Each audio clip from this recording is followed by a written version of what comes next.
Good evening, everyone. You are watching the Barre Beat podcast live from ASB Financial Studios and Fly in the Wall Productions, Main Street, Barre, Vermont. Tonight we do have a special episode where we're going to be discussing Proposition 5, which is the amendment, Article 22 amendment to the Constitution of Vermont. With us tonight, we do have special guests on both sides.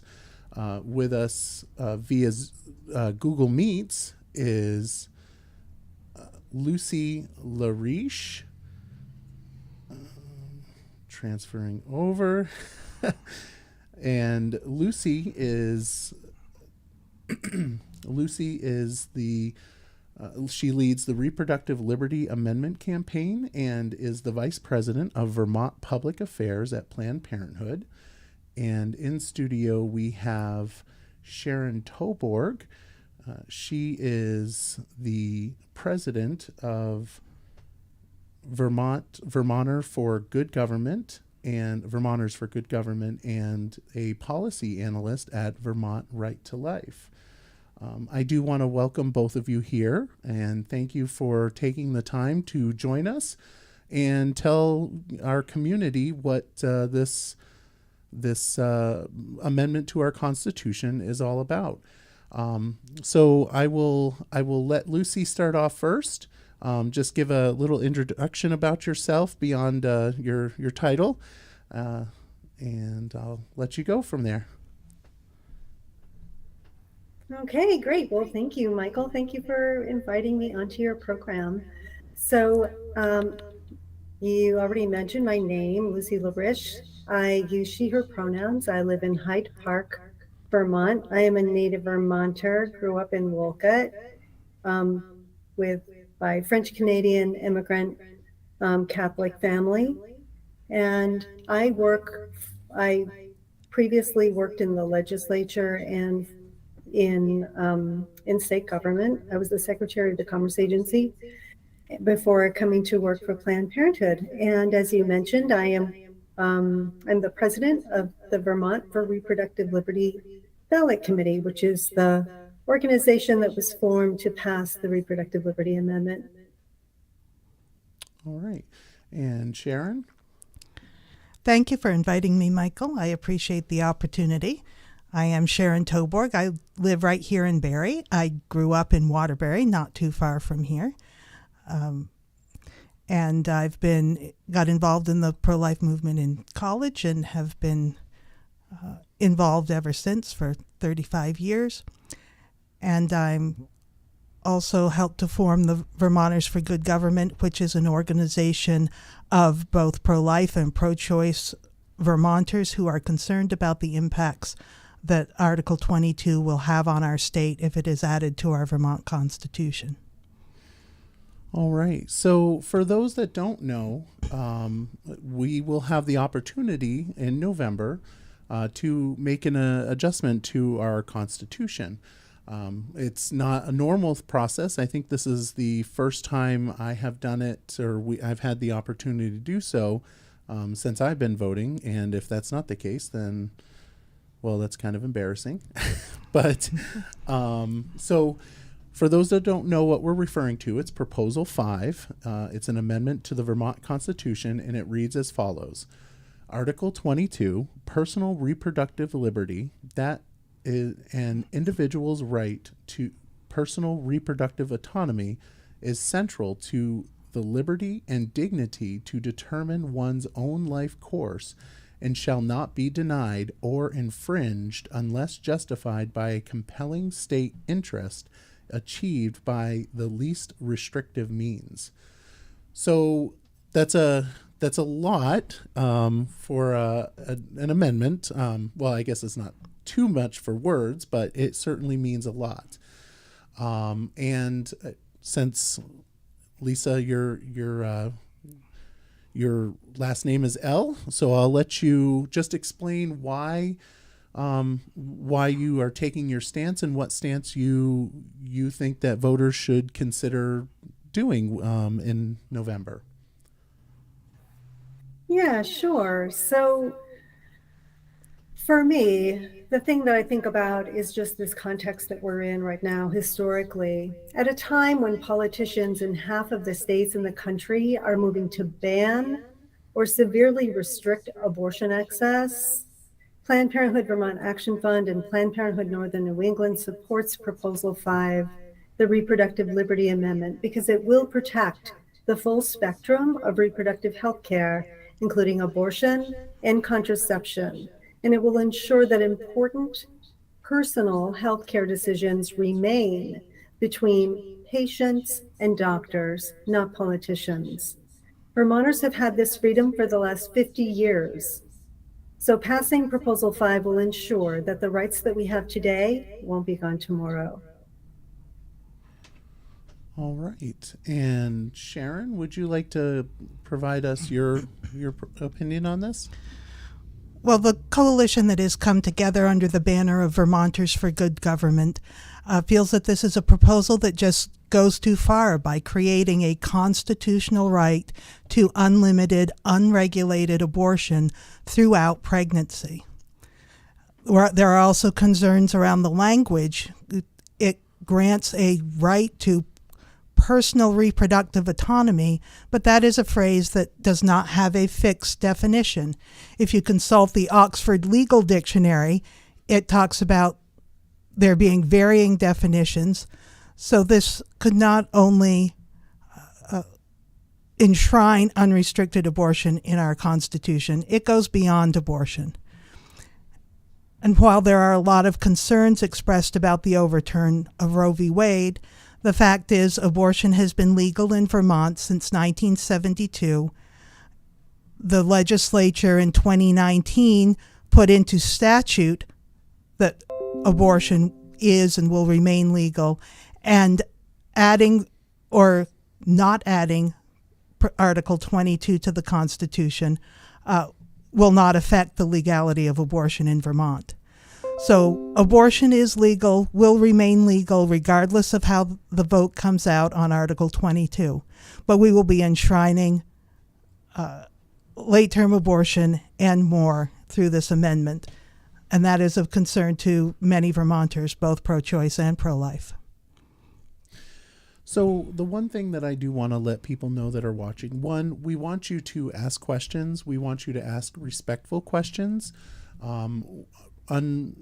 Disrespectful questions will not be asked, and it's very possible that you will not be able to ask questions afterwards. So we want you and encourage you to do that. Both of the people that are here tonight want to be able to answer questions for you. Both Lucy and Sharon want this opportunity to answer questions. Something that I want to point out is this is a very heated conversation for folks. We have both sides of this. We have Sharon, who does not want the amendment passed, and Lucy, who does.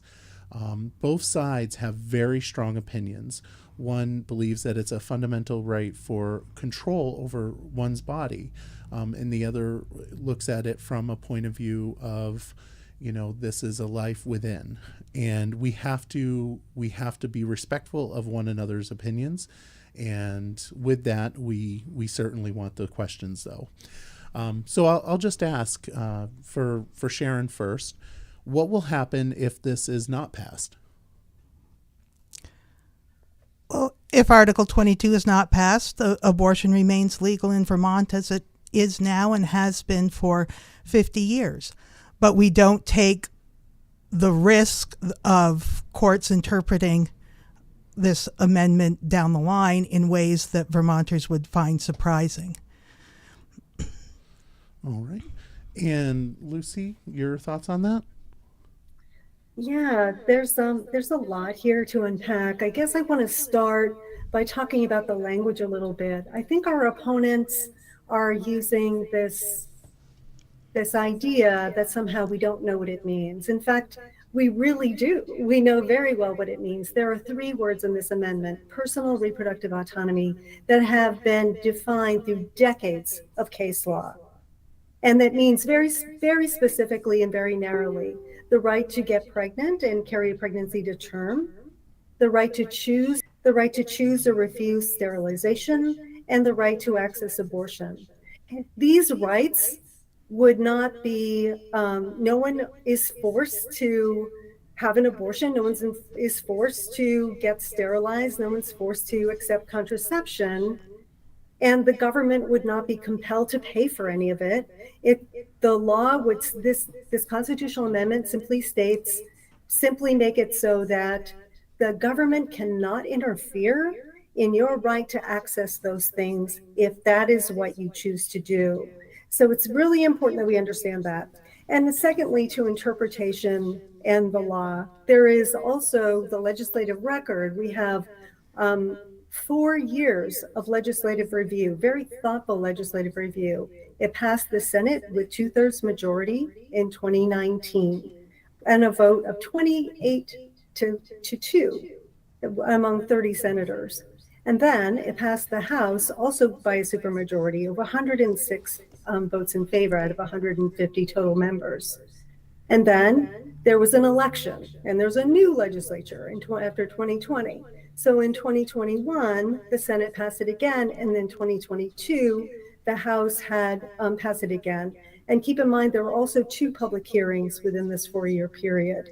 So there was substantial legislative record that was generated through that time, and purpose language that the courts could always look to if there was ever any doubt. But within legal circles and within the courts, personal reproductive autonomy is not vague. It's very clear. The courts know exactly what it is because there are decades of case law that have defined it. And I also want to just respond to this idea of unlimited and unregulated abortion. Just because the government isn't regulating something doesn't mean that it's not regulated. The healthcare profession is highly regulated. First, there's education. You have to go to medical school and you have to earn your credentials. Then there's the medical practice board that oversees all this. There's licensure requirements. There are medical standards and guidelines as well as medical ethics. There are all kinds of opportunities for review and to ensure that healthcare is being practiced in a way that is ethical and safe. Mostly the reason this is such an important thing to do and an important amendment to pass is because we have 2-year legislative cycles in this state. Every single year, there are bills that are introduced that would restrict or ban abortion in the Vermont legislature.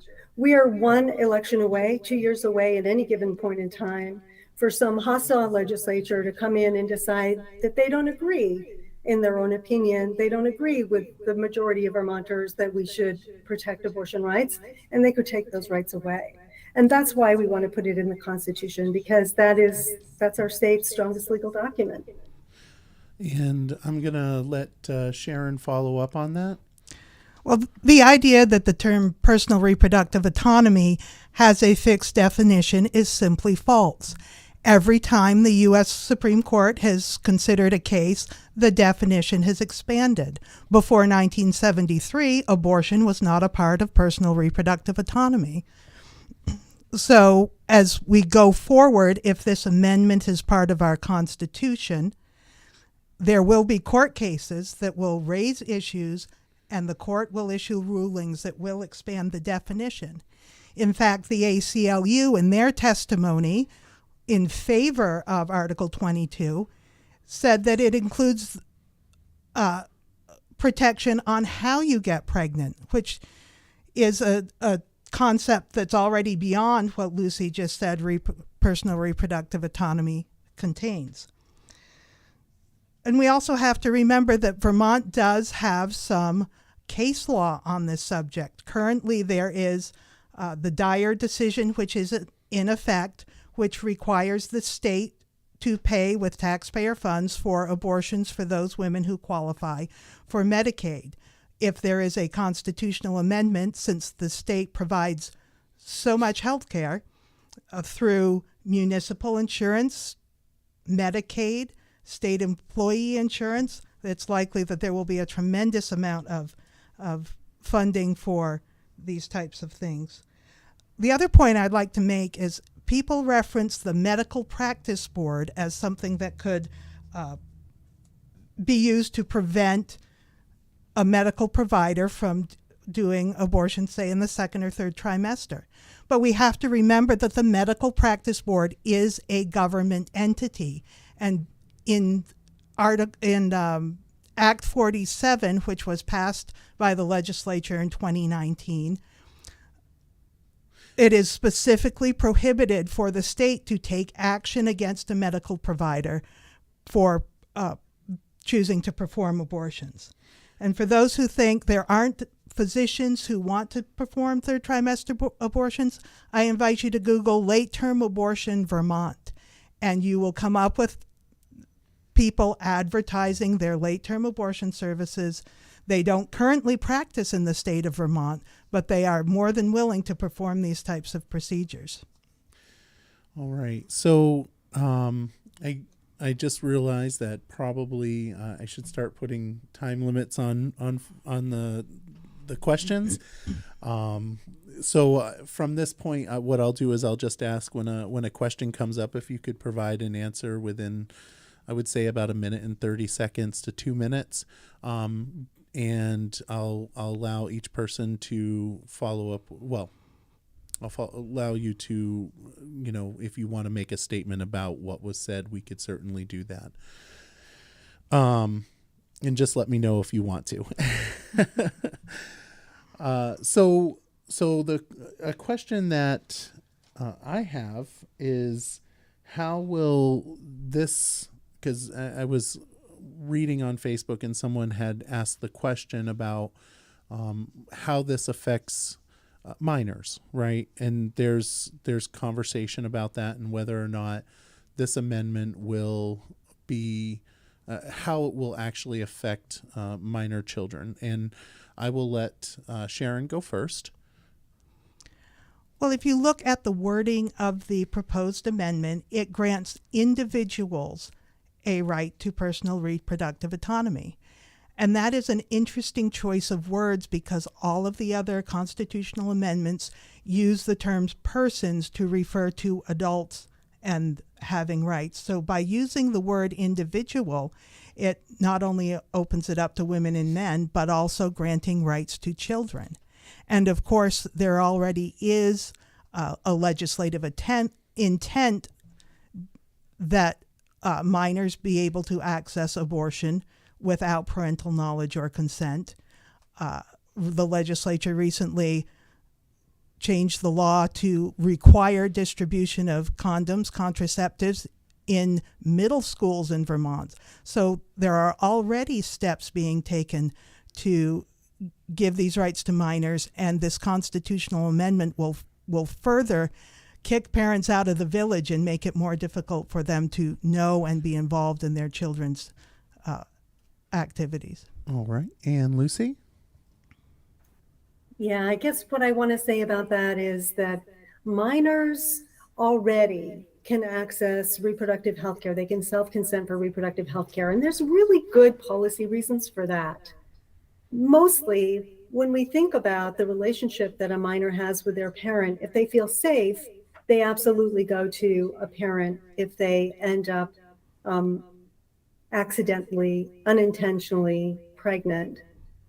Parents are very often involved, either that or an adult who that person trusts. The other piece of this that is really important and really sensitive is what we hear from social workers is that some families it is not safe to go to a parent to talk about an unintended pregnancy. We know that there are cases of incest. We know that there are cases of domestic and sexual abuse and child abuse that happen. And sometimes if a minor has to go to a parent with the news that they're pregnant, it could be life-threatening. So I think those are really solid policy reasons. This amendment won't change any of the current practice of the state of Vermont. This has been the policy of the state. And under this amendment, it would continue to be so. All right. Did you, Sharon, did you want to follow up with a comment, a quick one? Well, when we're looking at this amendment and the lack of standard definition of the term personal reproductive autonomy, it raises questions about things such as cross-gender hormones, sterilization for young children. There are a lot of kids very concerned about climate change who feel they do not ever want to have a children. And by granting these rights across the board, it does raise some serious issues and concerns. And Lucy, final follow-up to that? Yeah, I think first of all, this is about reproductive autonomy. So this amendment doesn't apply to gender issues of gender identity. However, if someone, I have no comment about whether or not a minor might be able to access a sterilization procedure. I would imagine that would be incredibly rare. And so I guess I have nothing more to say about that, except that it's really important for people to understand that this amendment would protect the rights that we've had for about 50 years, and it doesn't change the rights that we've had for the last 50 years. All right. And we had some comments about late-term abortions, and I do want to make a comment about late-term abortions. I know that based on the statistics, it doesn't happen as much as it's purported to be happening. And I think it goes, the other side uses rape and incest as well as a reason for their opinion. And again, those are really low numbers. But at the same time, it is a question that should be asked, right? Is this going to affect somebody's ability to have late-term abortions, and will it affect abortion cases when there's rape or incest? And I will let Lucy go first. I have a lot to say about this, and so if you need to cut me off, just say so. But I hope I can come. I hope you can bring me back. So, late-term abortion, first of all, is a political term. It's not a medical term, and it's used by people who try to shame patients and restrict access to reproductive health care. The amendment would protect every Vermonter's right to make their own reproductive decisions without interference from politicians. It really is just that simple. This idea that the amendment would make abortions later in pregnancy a common occurrence is truly preposterous. The Vermont Department of Health has the statistics. You mentioned, you referenced them, Mike. Nationally, abortions that happen later in pregnancy comprise about 1% of all abortions. The small number of abortions that happen later in pregnancy in Vermont are not elective.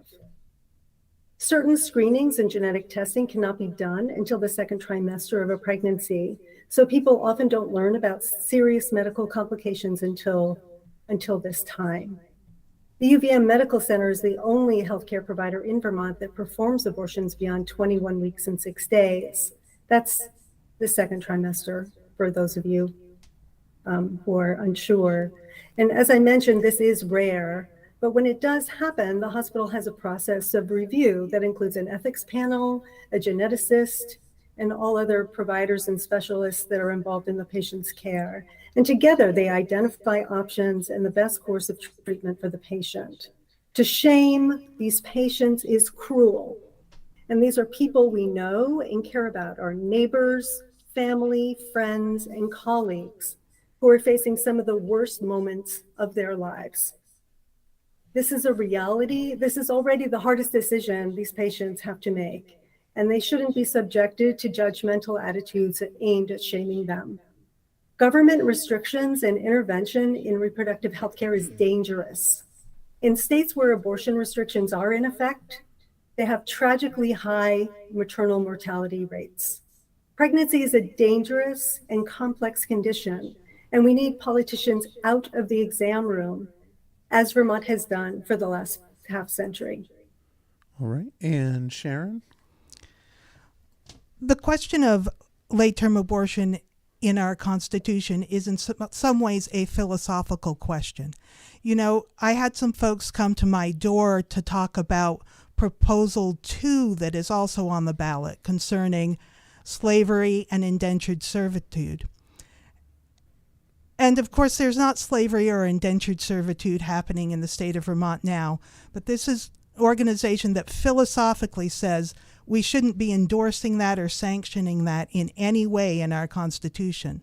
Well, I think the same thing is true for elective late-term abortion. No, they're not common, but to declare them a constitutional right, I don't think is appropriate.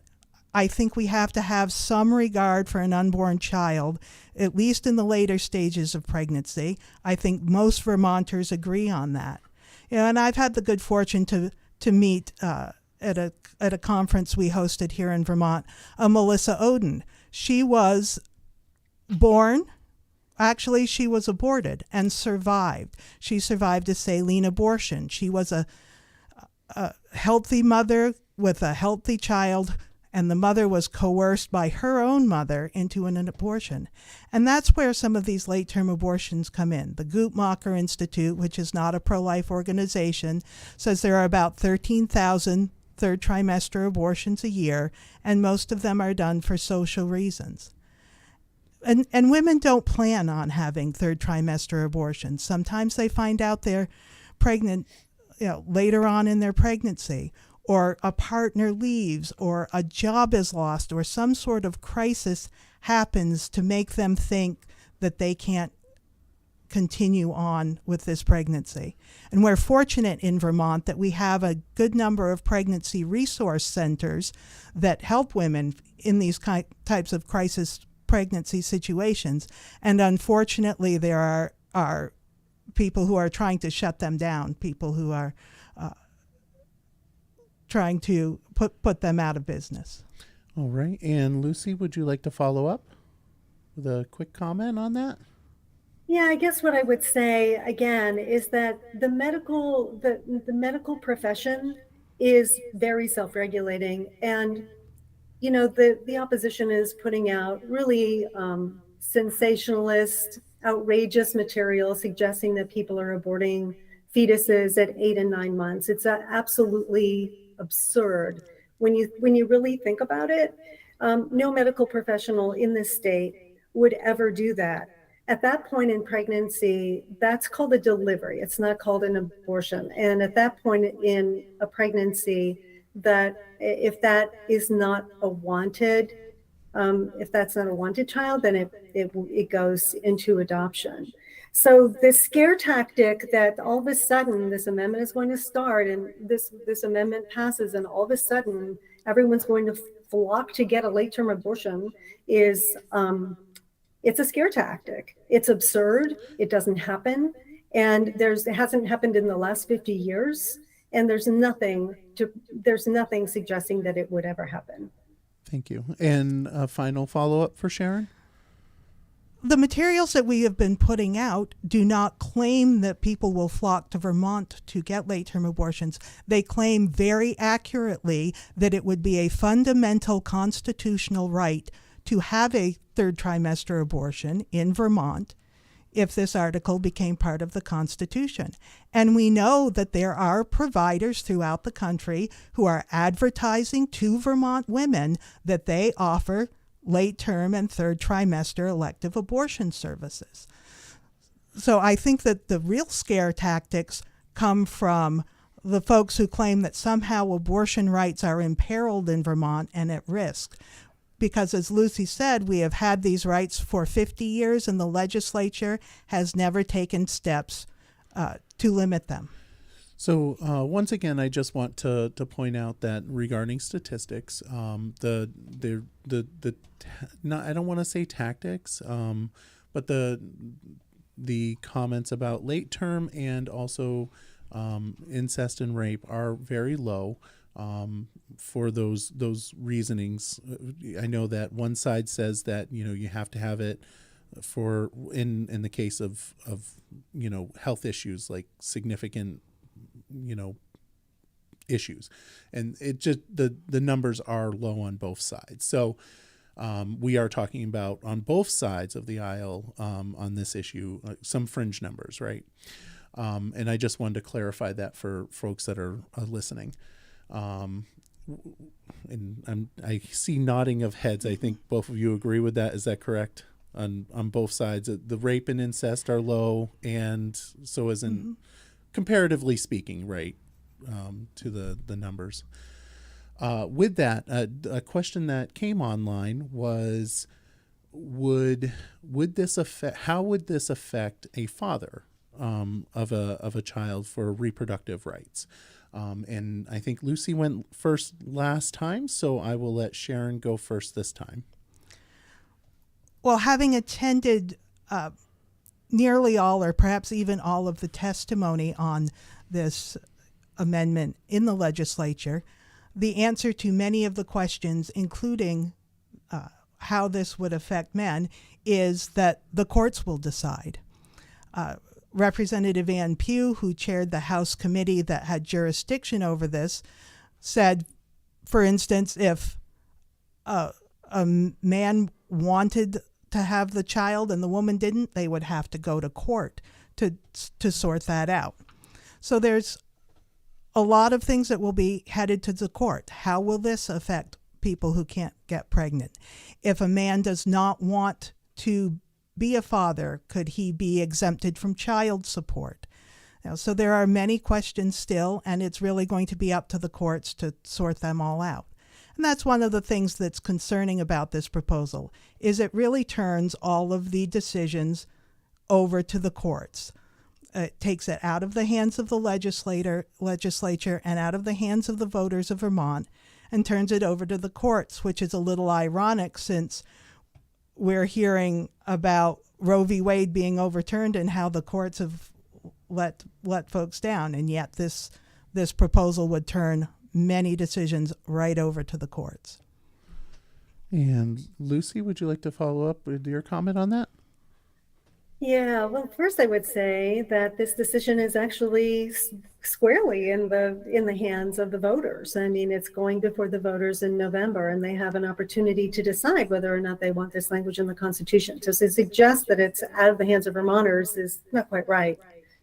The other thing I wanted to say about this is that this idea, well, I'm going to back up. I was also in the room. I also heard all the testimony. I was there for all of it, for all 4 years in both the Senate and the House. And what I heard from legal experts was that the gestational parent's rights would have precedent in a case where the father wanted to assert a right. So in other words, the pregnant person's right would prevail.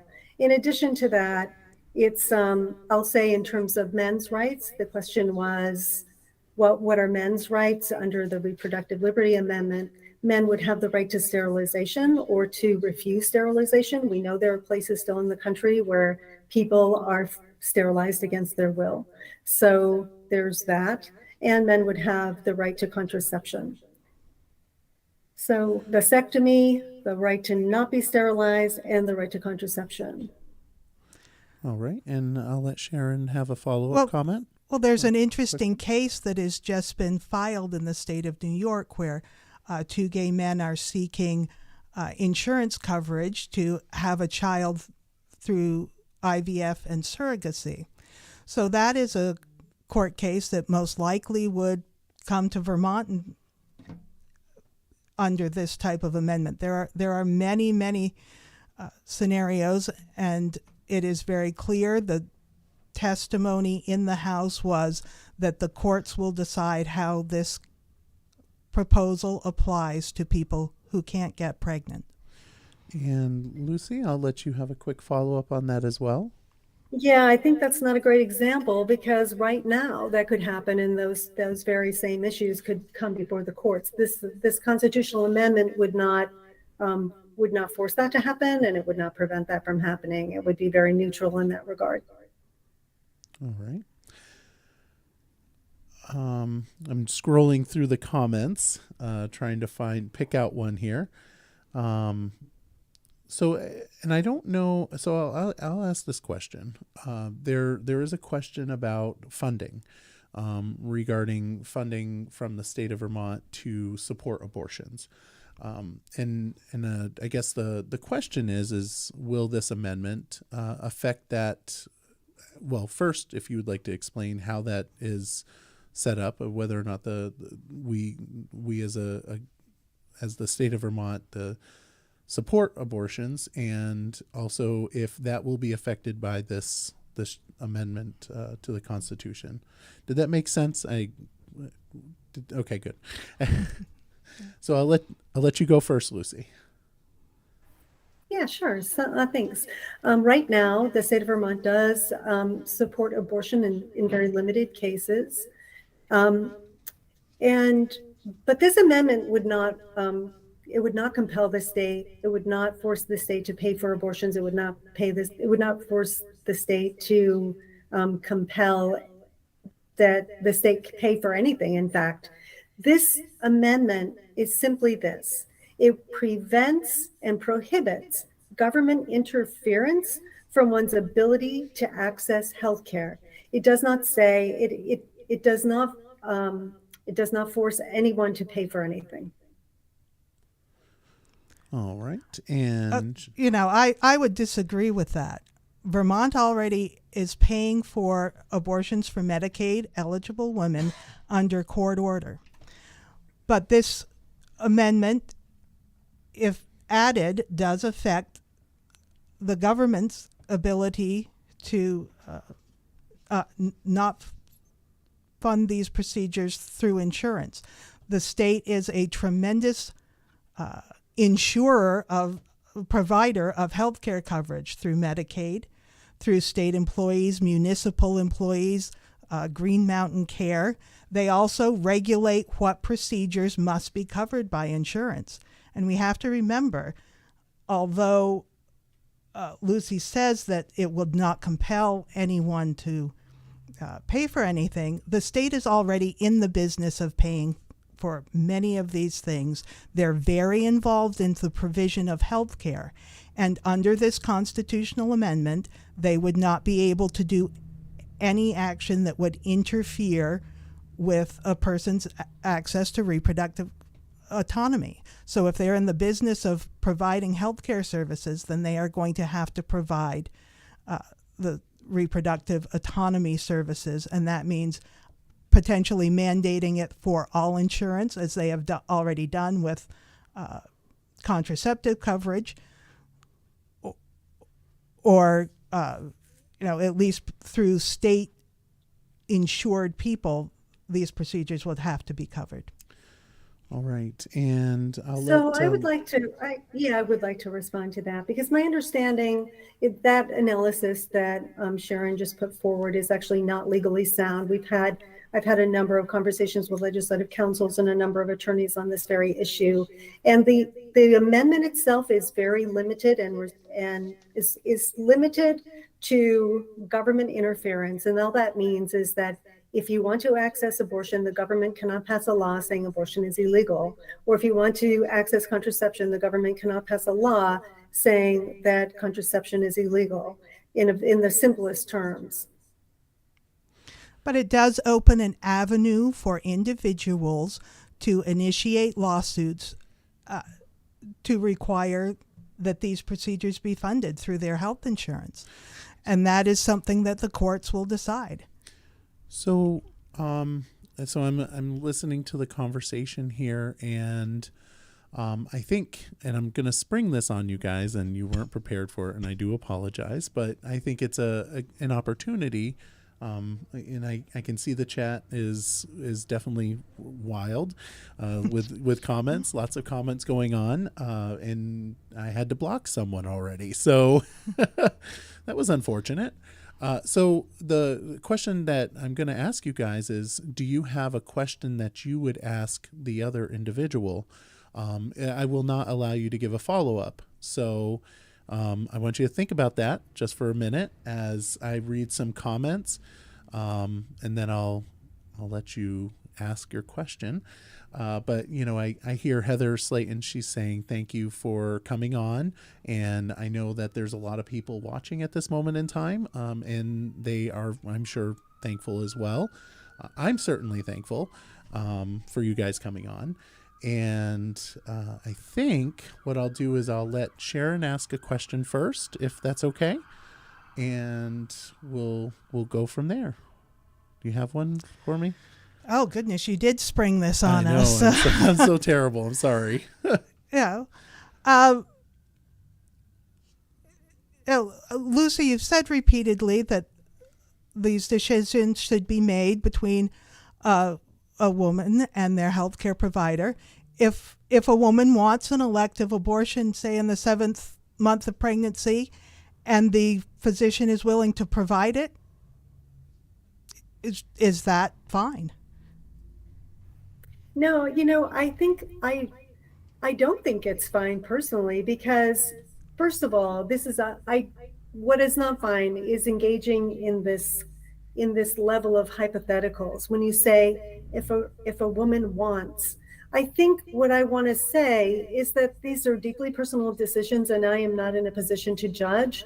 I've not walked on in anyone's shoes, and and this very idea that you could like make that decision for somebody else, I think is really, I think that's at the heart of the disagreement, Sharon, between these two positions. Because for me, I think it's really important that we understand that this is personal, that this is really personal stuff, and that we don't know what any individual person is going through as they're facing their life and working with their physician. We don't know what kind of healthcare complications have arisen. We don't have that knowledge. And for us to judge and create cookie cutter blanket, restrictions on things when we don't have the full story, I think is not right. All right. And Lucy, do you want to ask a question, or can you ask a question of Sharon? I don't think I have a question I want to ask Sharon. Okay. Well, okay. Do you guys have a question for me? So, okay. So again, there's quite a few comments in the chat, and we want folks to ask the questions that you can. Some of them are a little more, I think, are a little more opinionated. So I don't want to ask those questions. And I am trying to find some information there. And I'm not really seeing much that I could ask. I will say that the comments about minors is definitely coming up. I guess at this moment, I think that, we're hitting at 45 minutes. And what I'd like to do is give you guys an opportunity at this point to give us your final pitch of why we should or should not vote for this proposal. And I think that's where I'm going to leave it, because we are hitting that 45-minute mark. And Lucy, since you're right there and you were the last one, I'll let you go for it. Sure. So to the people watching this and listening to this conversation, if you remember one thing, it is this. Proposal 5 will ensure that important personal healthcare decisions remain between you and your healthcare provider, not politicians. It's that simple. Vermonters have had this right for more than 50 years, and we don't think that this is a time to be changing course. I hope you will vote yes on the Reproductive Liberty Amendment to ensure that politicians stay out of your personal life and out of personal healthcare decisions. And it will allow patients to get the best care possible with their healthcare providers. All right. And Sharon? If you are satisfied with Vermont's abortion laws as they currently are, then you should vote no on Article 22, because it actually is a change in course. It is a proposal that goes beyond Roe v. Wade and beyond abortion. It would put the state in a position, and Vermont in a position, of sanctioning the concept that an unborn child has no rights at all before pregnancy and deserves no consideration at any time before birth, and would sanction late-term abortions. It would also open a Pandora's box of issues that will have to go before courts to be decided, that may be decided in a way that is very detrimental to women in the state of Vermont. If we add this, we are taking a big risk in terms of what the courts might do and how the language might be expanded. Abortion rights are not at risk in Vermont, and I would encourage all Vermonters to vote no on Article 22. All right. Well, I want to say thank you to both of you for coming in and educating our community on this very important topic that is something that we're going to have the opportunity to vote for or against in the November primary. Again, thank you so very much, Lucy Lariche and Sharon Toborg, for coming in. And if you don't mind, there are several comments and questions in the chats. If you could go in there sometime and just take a look and possibly answer some of the questions, that would be great. I know that the people that are watching would appreciate that. So with that, I think I'm going to end it here and once again say thank you, and I hope everybody watching was informed of information, given information, and they can take that to the polls. And with that, thank you for watching the Barre Beat podcast live from ASB Financial Studios and Fly on the Wall Productions. Thank you. Good night. Oh, you don't have to leave just... Oh, 1 minute.